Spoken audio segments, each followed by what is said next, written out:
keep it. But I find that if you just take the bacon and just immerse it in the water, just leave that sitting on it. So you're not going to boil this too hard. Same with the corned beef. Nice piece of beef. Put that in, and now what we're going to do later on after it boils, we'll get some of the salt out. Then we'll put a little bit of onion into it. But that's only going to help to the flavours. It's not going to go wild with the flavours, because really the whole idea of boiling them is to remove a lot of the salt and to tenderise it. And you're going to make a white sauce with it. Then you're going to serve cabbage with it, you know, and the flavours of the bacon and the flavours of the meat has been well pickled. And why do we actually start these off in a cold water? Well, I prefer to start these in a warm water. It helps get the salt, fuse the salt all out of it, bring it out, you know, and then you can skim it. You'll see an awful lot of scum will come, and that will be the salt and all the impurities coming to the top.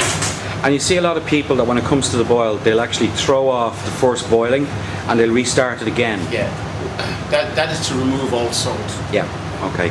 So there's a tip for you people at home, that basically if you have a salty piece of bacon that, you know, it's just too salty, well, the reason for that is because you didn't take off the first boiling after it came to the boil, throw it off and restart it again in fresh cold water and bring it back to the boil again. That be true? Yes, true. And what we're going to do here is we're going to get the diced lambs all nicely cut up. As you see, there's good fat content into it. And what will happen, because it's all neck and shoulder, when that comes to the boil, you get a big brown scum on it. Right. So what we're going to do with this is we're going to put this in water, bring it to the boil, and then we're going to refresh it completely. Just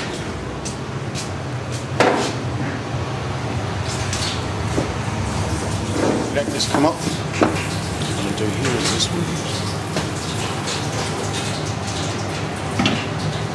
Just turn it around. We're going to wash this all off. And just let it come up.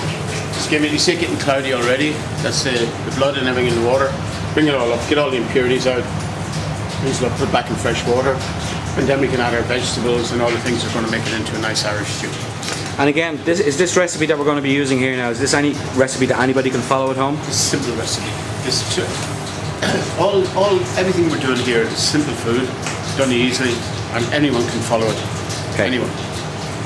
Okay, that's it, chefs. We'll bring you back now when we're at the next stages of refreshing our lamb, and also looking at taking our corned beef and our bacon to the next stage. Okay, this is the St. Patrick's Day video showing you how to do simple Irish dishes, simple Irish food, but again, very tasty, and for St. Patrick's Day, you can't really get better.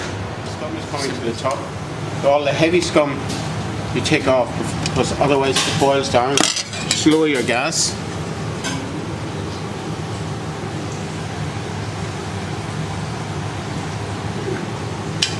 Stop it boiling too vigorously, because what happens is all the grease and scum just goes back down through the meat. Just take it all off. See it there? Because you want a nice clear Irish stew when you get there. So people at home would follow the same procedure that you're doing here, is that right? Absolutely, yeah. And you're really only blanching the meat, you're cooking the meat here. You're going to get this all the heavy scum off the top. Right? Some people are inclined to leave it like that there. But what happens is then they get a scummy kind of stew when they're finished, and it becomes brown.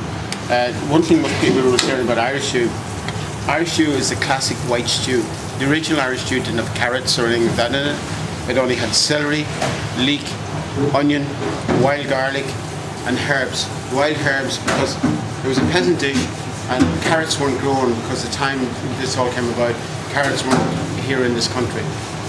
Brought in vegetable. So, okay, are you going to refresh this off? Are you going to? I'm going to refresh it off now. Just getting rid of all the heavy, greasy scum. So when you say that if people don't remove this, I mean, you can see there, obviously, right, the amount of actual just crap gunk that's come up and out of that meat, yeah? So what happens is that if people leave that in, they're just going to have an absolutely foul-tasting end result.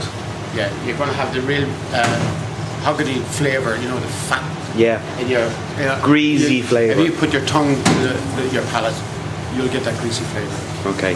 So would you also, now you just said here we're going to refresh this. Now, do you want to explain to people what refreshing is? We're going to run it underneath the tap, cold water. You know, all the gunge will come out, and then when it's nice and clear, you put it back on with cold water, bring it back to the boil, and let it cook. Okay, super. And So that would make a lamb stock, and then we add the vegetables to it as well.